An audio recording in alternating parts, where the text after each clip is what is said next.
फरीदपुर में तो कहीं ना कहीं विकास बिल्कुल पिछड़ गया है। सब लोग बीजेपी के हैं, लेकिन एक विधायक या एक मंत्री के द्वारा एक सिर्फ फ्लाईओवर तक का काम नहीं करवाया जा रहा है। तो मैं फरीदपुर की जनता के लिए फरीदपुर में ही एक बड़े हॉस्पिटल का निर्माण करने का काम करूंगा। अब आज एक फरीदपुर से और गंगा जी तक, राम गंगा जो है, एक पुलिया नहीं बंधी है। किसानों पर ध्यान दिया जाएगा। जब बिजली मुफ्त की जाएगी तो गाँवों में बड़ी राहत मिलेगी। बरेली दर्पण में आपका बहुत बहुत स्वागत है। आज 2 अक्टूबर है यानी गांधी जयंती, और आज हम हैं फरीदपुर विधानसभा क्षेत्र के नकवी सिद्धवा गांव में, और यहाँ पर 40 ग्रामों के प्रथम समाजवादी बूथ स्तरीय कार्यकर्ता, वरिष्ठ और प्रतिष्ठित नागरिकों का सम्मान समारोह रखा गया है, और इस प्रोग्राम का आयोजन किया गया है समाजवादी राजेश कश्यप के जरिए। और अब मैं राजेश कश्यप जी से बात करूंगा, और भी बहुत सारे पदाधिकारी हैं यहाँ पर, समाजवादी पार्टी के बहुत सारे कार्यकर्ता हैं। लेकिन एक तस्वीर मैं दिखाना चाहता हूँ, यहाँ पर हजारों की तादाद में राजेश कश्यप जी के या कहें समाजवादी पार्टी के जो है समर्थक हैं, आप देख सकते हैं यहाँ पर। अब हम बहुत सारी चीज़ों पर बात करेंगे, ख़ासतौर से आज का प्रोग्राम का मकसद क्या था और किन लोगों को सम्मानित किया गया है। और यहाँ तक 4.5 साल हो गए हैं बीजेपी की सरकार को, क्या 4.5 साल में कुछ काम हुए नहीं हुए? समाजवादी लोग, समाजवादी पार्टी के कार्यकर्ता, अधिकारी, पदाधिकारी इसको लेकर क्या कहते हैं? आने वाला समय क्या उनका होगा या सरकार रिपीट होगी? बहुत सारी बातें होंगी राजेश जी से, और बहुत सारे पदाधिकारी हैं, उनसे हम बात करेंगे। राजेश कश्यप जी हैं हमारे साथ में, और सुनील यादव जी हैं, विधानसभा अध्यक्ष हैं, और बिलाल खान साहब हैं, और भी बहुत सारे समाजवादी पार्टी के कार्यकर्ता और पदाधिकारी हैं। राजेश जी, बहुत बहुत स्वागत है आपका। जी बहुत धन्यवाद। राजेश जी, सबसे पहला सवाल यही है कि आप विधानसभा फरीदपुर के भावी प्रत्याशी हैं, और कहा जाए कि सबसे बड़े भावी प्रत्याशी के तौर पर आप सामने नजर आ रहे हैं। आज 2 अक्टूबर आज प्रोग्राम जो रखा गया है, उसका मकसद क्या है, बताएं। मकसद जिस तरह से आज़ादी के लिए गोरे अंग्रेजों को हटा देश छुड़वाने के लिए और आज़ादी दिलवाने के लिए महात्मा गांधी जी ने आंदोलन स्टार्ट किया था, उसी तरह आज समस्त समाजवादी पार्टी कार्यकर्ताओं ने इस देश से काले अंग्रेजों को देश में भगाने के लिए 2 अक्टूबर से आंदोलन शुरुआत की है जी, और बुजुर्गों का सम्मान समारोह यहाँ पे स्थापित किया है। जी जी, कितने लोगों को आज आपने सम्मानित किया है? कि कहाँ से लोग आए हुए हैं? ये जितने भी लोग नजर आ रहे हैं, कि आपके समर्थक हैं? कौन है ये? जी, ये सब मेरे समर्थक नहीं, सब समाजवादी पार्टी के समर्थक हैं, भारतीय जनता पार्टी के विरोधी हैं, और भारतीय जनता पार्टी को सरकार से हटाने के लिए, घर पहुंचाने के लिए उस विरोध में यहाँ पर उपस्थित हुए हैं जी। और मैं बताऊं, यहाँ पे लगभग 40 गाँव से लोग उपस्थित हुए हैं। 40 गाँव के लगभग सभी बुजुर्ग और बीडीसी मेंबर, पूर्व प्रधान, वर्तमान प्रधान, खोटेदार, टीचर्स, शिक्षा मित्र और इस तरह के तमाम फौजी, रिटायर्ड फौजी, इस तरह के सभी सम्मानित लोगों का यहाँ सम्मानित किया जा रहा है। सर ये बताइए, 4.5 साल हो गए बीजेपी सरकार को, उससे पहले आप लोग सरकार में थे जी। क्या 4.5 साल में कोई काम नहीं हुआ है, या क्या लग रहा है कि फिर सरकार बदलेगी, आप लोग कुछ कर पाएंगे? जी बिल्कुल बिल्कुल, 4.5 साल में बहुत काम हुआ है। काम हुआ है हिंदू मुस्लिम के नाम पे लोगों को लड़वाने का, काम हुआ है बेरोजगारों को पिटवाने का, काम हुआ है रोजगार खत्म करने का, काम हुआ है गड्ढा मुक्त प्रदेश का नाम लेकर गड्ढा भर देने का, बने हुए रोडों को खत्म करने का, देश में पहले से संस्थापित संस्थानों को जैसे कि rail, SAIL, mail, HPCL, IOCL, BPCL, LIC, इन सब संस्थानों को बेचने का काम हुआ है जी। चलिए, अब मैं फरीदपुर की ही बात करता हूँ। साहब आपने बहुत सारे काम गिना दिए सरकार के, और जो एक तरह का कटाक्ष है आपका, जिस तरह की आपने जो बात बोली है, सब ये बताएं, अगर आप फरीदपुर विधानसभा क्षेत्र की ही बात करते हैं तो यहाँ पर अगर देखा जाए बीजेपी के MLA हैं, तो क्या यहाँ काम हुआ या नहीं हुआ है, या आप एक संभावित प्रत्याशी हैं, तो आप कैसे मजबूत प्रत्याशी के तौर पर मानेंगे अपने आप को? देखिए, वर्तमान विधायक के तौर पर यहाँ पे जो भाजपा के विधायक हैं, उन्होंने कुछ काम नहीं किया है, सिर्फ जनता को हरने का और जनता को बेवकूफ़ बनाने का काम किया जा रहा है। और मैं तो कहता हूँ सिर्फ विधायक ही नहीं, भारतीय जनता पार्टी के मंत्री, मुख्यमंत्री और चाहे वो प्रधानमंत्री हो, सब ने एक तरफा लोगों को छलने का, बेवकूफ़ बनाने का और कहीं ना कहीं प्रताड़ित करने का काम किया जा रहा है। और विधायक को तो हमारे विधानसभा में इतना विरोध है, वो किसी का दुख सुनने नहीं जाते हैं। दुख के लिए लोग जनता उनके दरबार भी आती है, उनके गाली गुप्तारी तक करते हैं, उनसे धमकाते हैं, मारने तक की धमकी देने लगे। पीछे आपने सुना होगा, एक हमारे वर्तमान विधायक जी की वीडियो वायरल हुई थी, एक पीड़ित व्यक्ति ने, फरीदपुर निवासी ने, उनसे कोई मदद के लिए फ़ोन कर दिया, वो फ़ोन उसने कुछ ऐसे समय पे कर दिया था, 8 या 9 बजे का समय था। विधायक जी इतने में नाराज़ हो गए और फ़ोन पर उन्हें गाली गुप्तारी तक करने लगे और उन्हें इस तरह के शब्द कहे कि तेरे बाप का नौकर नहीं हूँ।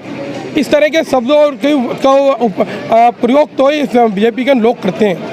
चलिए, हम ये कहें कि कार्यकर्ता हों या पदाधिकारी हों, उनकी ज़ुबान सही नहीं है जिस तरह से आप आरोप लगा रहे हैं। अगर हम आपकी पार्टी की बात करते हैं, आपके ज़मीनी स्तर से जुड़े जो कार्यकर्ता हैं, जो पदाधिकारी, और मैं खुद आपसे पूछूंगा आप किस तरह का काम कर रहे हैं जनता में जाकर के? आप भी कुछ कर रहे हैं? नहीं जी, हम जनता के घर घर जाकर जनता को जो सुख और दुख सुनने का, उनका कोई यदि कोई दुख है, कोई पीड़ा है, उनका निवारण करने का काम कर रहे हैं। जैसे कि आपने पीछे कोरोना पीरियड का दौर देखा होगा, कोरोना पीरियड में जहां एक एक प्रत्याशी, एक एक गांव का लोग, जिसे दवाई नहीं मिल रही थी, खाने पीने की व्यवस्था नहीं हो पाई थी, राशन की व्यवस्था नहीं हो पा रही थी, नौकरियां छूट चुकी थी, ऐसे समय में हम लोगों ने, समाजवादी पार्टी के समस्त कार्यकर्ताओं ने घर घर जाके लोगों के लिए भोजन की व्यवस्था करवाई, दवा की व्यवस्था करवाई, मास्क की व्यवस्था करवाई।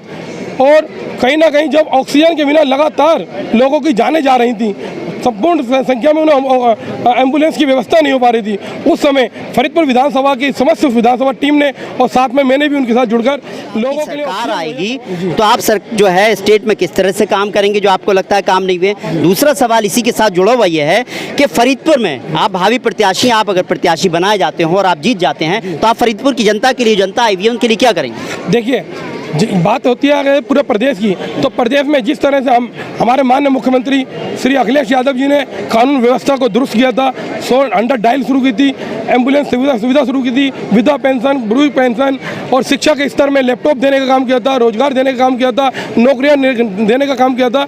उन सभी कार्यों को, चाहे वो आप बात कर लीजिए एक्सप्रेस हाईवे की, रोड की, नालों की व्यवस्था करने की बात करिए, उन सभी फील्डों में हम दोबारा से अपना काम पुनः जो रुक गए थे उन्हें दोबारा स्टार्ट करने का काम करेंगे। चाहे मेट्रो का काम हो, हाईवे काम हो, फ्लाईओवर का काम हो, सभी फील्डों में हम दोबारा से विकास के कार्यों को शुरू करेंगे। और रही बात फरीदपुर की, तो फरीदपुर में तो कहीं ना कहीं विकास बिल्कुल पिछड़ गया है। आप आज बात कर लीजिए रेलवे फाटक की, तो रेलवे फाटक में यदि आप देखते हैं 2 घंटे इधर और 2 घंटे उधर हर व्यक्ति का हर चक्कर में लगता है। यदि यहाँ पे फरीदपुर में कोई पेशेंट हॉस्पिटल जाना पड़ जाए, अचानक उसे अटैक आ जाए, कोई डिलीवरी का मामला हो जाए, तो वो समय पर हॉस्पिटल नहीं जा सकता है। और आज वार्ड मेंबर से लेके राष्ट्रपति तक, राज्यपाल तक, मुख्यमंत्री तक, सांसद तक, विधायक तक, मुख्यमंत्री तक, प्रधानमंत्री तक, सब लोग बीजेपी के हैं। लेकिन एक विधायक या एक मंत्री के द्वारा एक सिर्फ फ्लाईओवर तक का काम नहीं करवाया जा रहा है, कुछ काम नहीं हो रहा है। तो हम सबसे पहले अपनी फर्स्ट प्रायोरिटी में एक न एक फरीदपुर फाटक का फ्लाईओवर बनाकर उसका ऑल्टरनेट तैयार करने का काम करेंगे। रही बात शिक्षा की, शिक्षा में फरीदपुर बहुत पिछड़ा रह गया है। यहाँ कम से कम 3 राजकीय इंटर कॉलेज की जरूरत है, कम से कम 1 या 2 कन्या कॉलेजों की आवश्यकता है। हम कन्या कॉलेज और राजकीय इंटर कॉलेज के लिए फरीदपुर में ही एक बड़े हॉस्पिटल का निर्माण करने का काम करूँगा। बहुत अच्छी बात है राजेश जी, फरीदपुर की जनता के लिए, विकास के लिए आप बहुत कुछ सोच रहे हैं, क्योंकि राजेश जी जनता विकास चाहती है।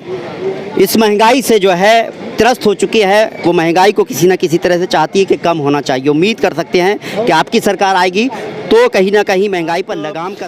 सुनील यादव जी हैं, विधानसभा अध्यक्ष हैं। सर, सबसे पहला सवाल यही है कि भावी प्रत्याशी के तौर पर राजेश कश्यप जी हैं, उनके बारे में क्या कहेंगे? दूसरी बात यह है कि हालात क्या हैं, किस तरह से आपकी पार्टी कैसे आगे बढ़ रही है, क्या कर रही है? भाई देखो, भावी प्रत्याशी अभी राष्ट्रीय अध्यक्ष जी हमारे तय करेंगे। अभी कार्यकर्ता के रूप में हम सब, राजेश कश्यप जी भी सब लोग काम कर रहे हैं। अभी कोई प्रत्याशी नहीं है हमारे यहाँ, वो हमारे ऊपर हाई कमान का मामला है। जो भी प्रत्याशी होगा मैं उसे जिताने 5 सालें हो चुकी हैं, कोई एक पुलिया और एक खरंजा तक नज़र नहीं आया हमारे लिए जहाँ पे विधायक जी का या सरकार का वोट लगा हुआ। हमारे माननीय राष्ट्रीय अध्यक्ष जी की कई एम्बुलेंस व्यवस्था देख लें आप, चाहे 100 नंबर देख लें, चाहे कई अन्य शिक्षा के मामले में ले जाएँ, चाहे कहीं भी ले जाएँ, हमारे कहीं पे राष्ट्रीय अध्यक्ष जी का विकास कम नहीं रहा। और इसी तरीक़ा से आगे समाजवादी सरकार हमारे बनने वाली है। 100% आपने देखा होगा, जनता का रुझाव समाजवादी सरकार में आएंगे तो कुछ बेहतर होगा, विकास होगा, गांव के लोगों को भी ये उम्मीद है।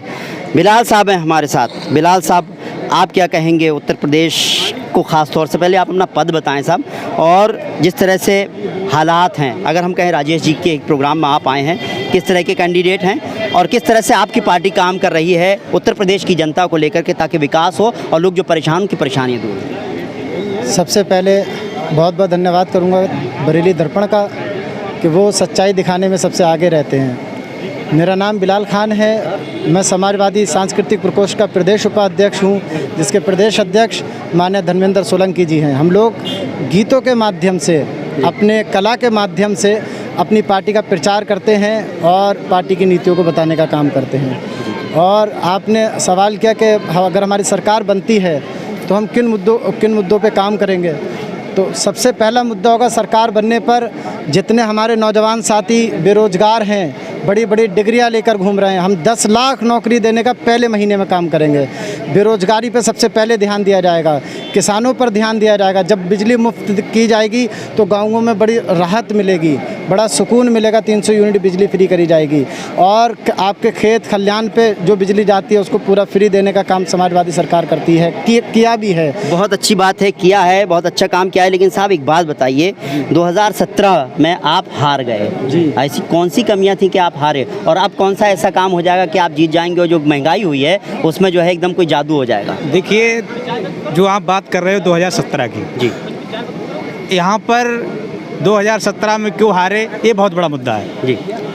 2017 में पब्लिक को भ्रमित किया था, हिंदू मुसलमानी में लड़ा दिया, और जो काम माननीय राष्ट्रीय अध्यक्ष अखिलेश यादव जी ने उत्तर प्रदेश में किया, वो काम आज तक किसी ने नहीं किया जी। आज की सरकार सब समझ गई है, इनका झूठ समझ गई है। इन्होंने कहा था कि मैं रोजगार देंगे, 2 करोड़ महीना में नौकरियां देंगे। आज आप लोग जानते हो कितनी नौकरियां दी हैं इन्होंने। अब 2022 में ये जनता इनको उखाड़ के फेंकने का काम करेगी, झूठ की पोल खुल गई है। अच्छा, 2022 किसका होगा साहब? 2022 जनता तय कर देगी, माननीय अखिलेश यादव जी को पुनः मुख्यमंत्री बनाएगी। चलिए, समाजवादी पार्टी की सरकार होगी। आपने एक सवाल किया कि 2017 के बारे में आपको कुछ मैं जानकारी दूंगा जी।